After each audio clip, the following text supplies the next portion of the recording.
सीते, भाग्य ने कैसा क्रूर खेल खेला है। पिताश्री ने सदैव मुझे अपने प्राणों से भी अधिक प्रेम किया। उंगली पकड़कर चलना सिखाया।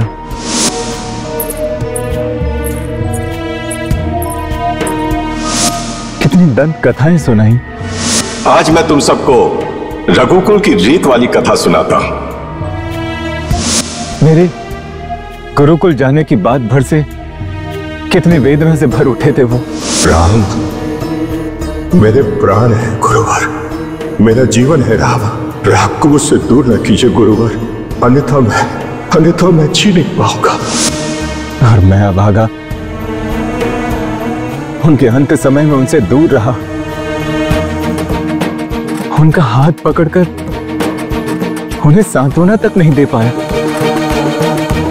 और उनके अंतिम क्षणों में उनके अंतिम शब्द भी नहीं सुन पाया मैं। स्वामी, पिताश्री भले ही आज हमारे बीच नहीं है, किंतु उनका आशीर्वाद हमारी इस पर्ण कुटिया, यहाँ के मन समीर में घुलकर हमारे आसपास ही है। आपका कर्म, आपका धर्म, आपके हर शब्द में पिताश्री महाराज दशरथ की छवि झलकती है। आपने रघुकुल की परंपरा और वचन मर्यादा का संपूर्ण पालन किया है। पिताश्री जहां पर भी होंगे आपको अवश्य ही आशीर्वाद दे रहे होंगे। फिर भी सीते, मैं उस समय वहां नहीं था जब उन्हें सबसे अधिक आवश्यकता थी मेरी। अपने अंत समय में वो मुझे बड़ी ही करुणा से पुकार रहे होंगे, और मैं यहां वन में सुखपूर्वक अपना जीवन व्यतीत कर रहा था। अपने वचन पालन के बोझ तले दबे मेरे पिताश्री कितने निस्सहाय हो गए होंगे, और मेरा भरत बिना किसी दोष के, बिना किसी कृत्य के यहां वन में चला आया, और मैं उसके लिए कुछ नहीं कर पाया। सीते,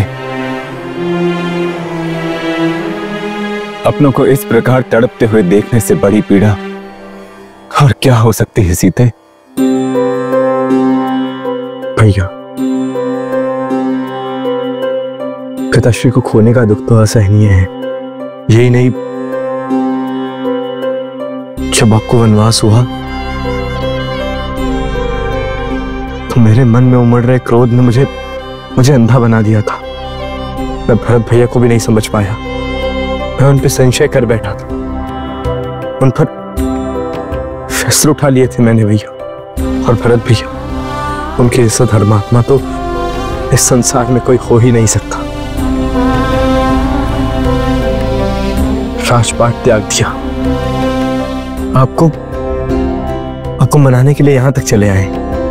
सच कहूं भैया, जब वो आपके चरण पादुकाएं उठाकर अपने शीश पर रखकर जाने लगे तो उनकी आंखों में अश्रु देखकर मेरा हृदय रो पड़ा था भैया। लक्ष्मण भैया, जैसे मेरे होने से आपके भैया का विश्वास दृढ़ रहता है, उसी प्रकार आपके होने से इनकी शक्ति और साहस दुगनी होती है। हम सब साथ मिलकर इस वनवास की कठिनाइयों का सामना कर लेंगे। हमारे परिवार को प्रेम से बांधने वाला ये धागा अटूट है और अटूट ही रहेगा। वो कभी कोई तोड़ नहीं पाएगा, ना मृत्यु और ना दूरियां।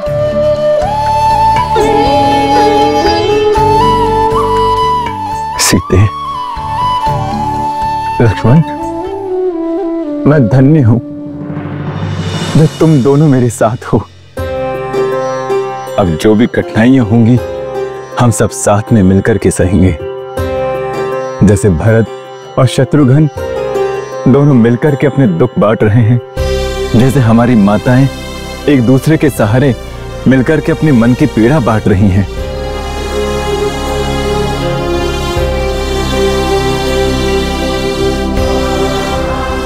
और पिताश्री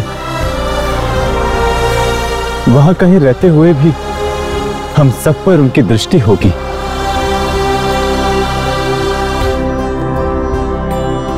उनका अदृश्य आशीर्वाद हम सबको मार्गदर्शन देता रहेगा।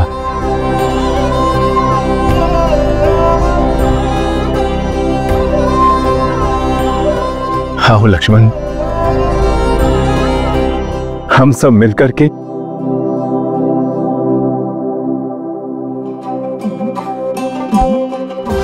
पिताश्री की आत्मा की शांति के लिए प्रार्थना करते हैं।